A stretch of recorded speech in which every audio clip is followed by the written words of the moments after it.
cards, little T-shaped cards that go into a board on the wall. He puts his boss's diary onto T cards each week on the wall. He's got it as well on computer and what have you. But the trouble is, other people don't have to look at his boss's diary on the system. They don't even have to turn on their computer. But if they walk into his office to go, can I have any time? Can I get in to see? Can I see?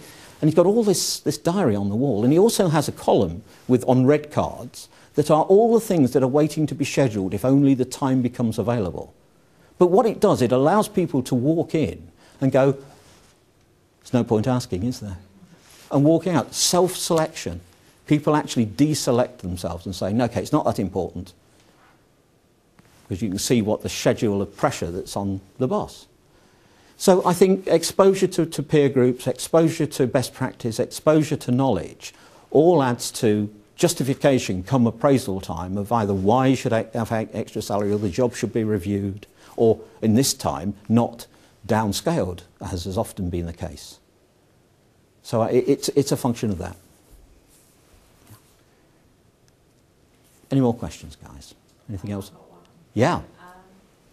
Do you think that secretaries or PAs are concerned about or don't know how to ask for a pay rise? Yes. Because, certainly with my experiences, they will ask for a PA, and when it comes to reviews, you're doing very well, that's very good. They don't really understand what the PA does. It's really hard to try and explain that and explain why you want a pay rise as much as you do. Yep. So maybe some of it is also teaching PAs how to ask for that money, to say, I am in a worthy job. Yes. You do need me. Yeah. And it's just very hard to actually... Yeah. I hope that's a little bit about what this was about this morning, because if you want a list of reasons to get a pay rise, I mean, again, this is something that we put on our members' website for members, but you know, the fact that the highest paid PAs in the land genuinely value and get a real return on investment on their PAs, that training and qualifications add value, that you actually do maintain continuing professional development and therefore are continuously looking for ways to do things better. You don't do things... You don't improve your skills for yourself, because in the PA role there is no self. You are employed to support your boss. You're doing it for your boss. And I think that's the bit that's often missed. That everything you do better enhances your boss's ability to perform better. And that's key, because they're often the major players in organisations or businesses driven by a business plan and a need to create profit. Therefore, you are a vehicle to them achieving their strategic goals, their profit, their achievements. And I think that message is absolutely right. And I think we will work harder. Thank you for the guide. But because you're right, often PAs need to know how to ask for more money. And I don't think you do in actual fact. You actually say that you feel that for all that you've put in this year and all that you've done, you are worthy of consideration in the region of an extra £6,500 plus an S-Class Mercedes. But I think the underlying problem is that generally PAs enjoy their job and they're happy in it. And they get on well with their boss and the relationship is good, as tends to be the case in most cases, not all. Therefore, it's a nice, comfortable existence. And I think you have to isolate the ongoing need to earn more, to be better recognised, to have enhanced status, and the role of PA understood for what it is. Absolutely essential. Because somebody's made the decision to invest the shareholders' money, the government's money if you work for the public sector, or the ratepayers' money, taxpayers' money, in that person having an assistant. Somebody's made that decision in the past, so the need for the PA must exist. Therefore, the better, the more effective you make your boss, manager, director. Therefore, you should be rewarded more. But does that answer it? Have you got another? Is there another personal feeling there that you'd like to add to that? No, I just know from experience with me is, I think when it comes to reviews, bosses just like to see it as a PA who types or whatever. And when in reality, they know that you're there and you get them out of trouble. Yeah.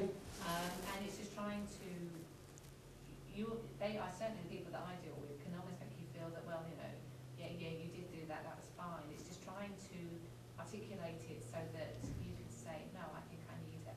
Yes. increasing my salary. I think it's about worth, isn't it? I think I deserve. Given what I do in comparison with other people, which is where I started this, I think PAs are underpaid just because, well, I gave you all the reasons why they're underpaid, but they're underpaid because they're happy, they like the job, they like the boss, they like, and I think all of that is just, it's okay, and I'm glad, and I can't stand here and profess to be any better than anybody else, because I've had an awful lot of business. My 3 PAs have been with me for my entire working life. I was originally an RAF pilot, but when I came out of that, my 3 have been with me for most of the time. And can I honestly admit that they've been paid what they should have been paid? No. So perhaps this is guilt. Perhaps I ought to go to the PA equivalent of an Alcoholics Anonymous meeting and say, I am a sinner. I am a sinner. But you know, I've always regarded my PAs, and most of my staff have always regarded my PAs as deputy managing director. Because they'd always go to the PA in my absence and say, you know, what would he think? What would he do? What would be his call in this situation? And the PAs are always empowered to say, to have their opinion and never be wrong, because I give them that authority. But do I reward them for it? So this is a guilt trip for me. I'm sorry, I apologise. Do you now then? And in fairness, I've always paid my PAs exceptionally well, but for their worth, probably, you know, it could do with being a bit high. All right, go on, I'll pay more. Just tell me how much you want. Yeah. Yes, my PA actually, that's the 363,000. No, it's not. I wish it was. I wish it was. Yeah. Okay. Guys, we're getting quite near time. I've been told to have you out of here for 10 o'clock, which is when the next session starts. I'm going to be around for most of the day today, only hovering around drinking tea and coffee, I suppose. So, you know, anything you want to ask me, feel free to.